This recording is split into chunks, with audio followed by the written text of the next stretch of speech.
सुनो इधर। पहला अभिक्रिया था संयोजन अभिक्रिया, दूसरा है जो वियोजन अभिक्रिया, जिसे नाम से पता चलता है कि वियोजन अभिक्रिया, वियोजन के मतलब होता है अलग होना, माने एक यौगिक से अलग होकर निर्माण करना कोई नया पदार्थ का।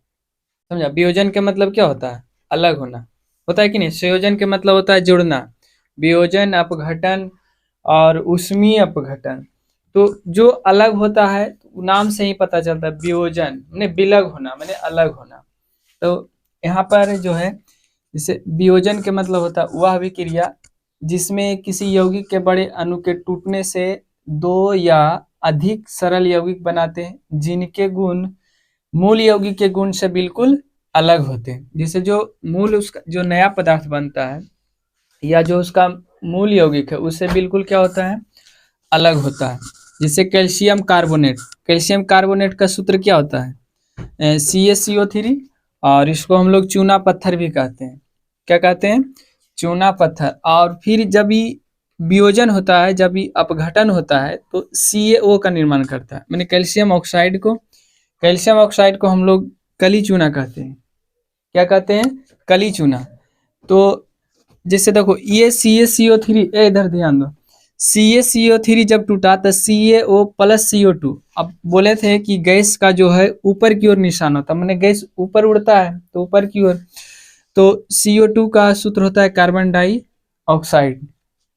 फिर कैल्शियम ऑक्साइड को हम लोग क्या बोलते हैं? कली चूना।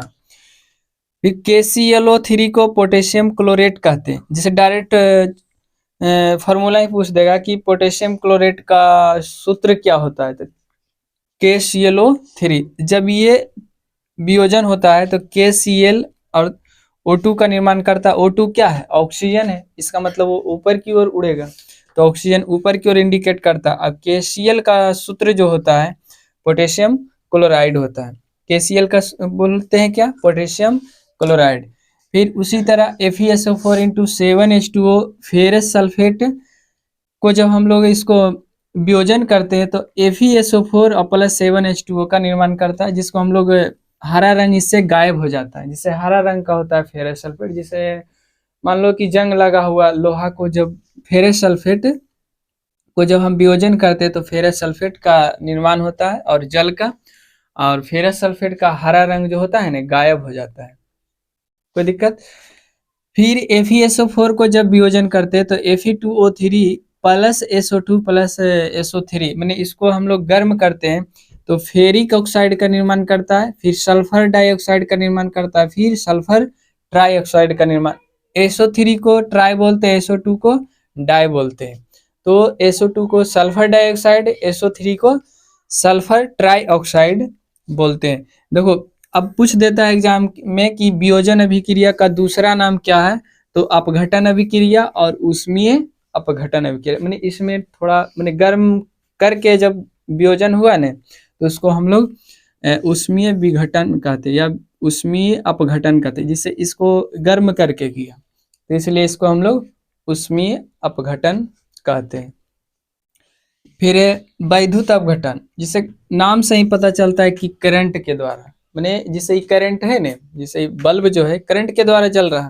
अगर करंट नहीं रहता तो बल्ब जलता है? नहीं जलता। उसी तरह करंट के द्वारा वह अभिक्रिया जिसमें विद्युत धारा प्रवाहित करने पर अपघटित होता है तो उसे वैद्युत अपघटन अभिक्रिया कहते हैं।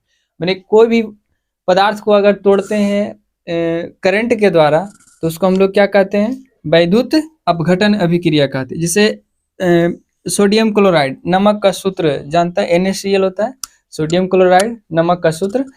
तो सोडियम क्लोराइड को जब हम करंट के द्वारा अपघटित करते हैं तो Na प्लस का निर्माण करता है और Cl माइनस का निर्माण।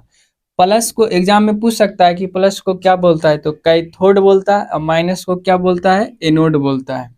तो याद रखना कि Na प्लस पर क्या चार्ज है? कैथोड, और Cl माइनस पर क्या चार्ज है? एनोड।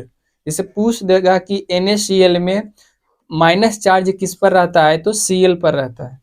फिर Al2O3 को एल्यूमिनियम ऑक्साइड कहते। जब इसको करंट के द्वारा अपघटित करते हैं तो Al प्लस और O2 माइनस, जिसको हम लोग कैथोड कहते हैं, और माइनस को एनोड कहते हैं। कोई प्रॉब्लम नहीं, इसको 3-4 बार पढ़ना है, अपने आप याद हो जाएगा।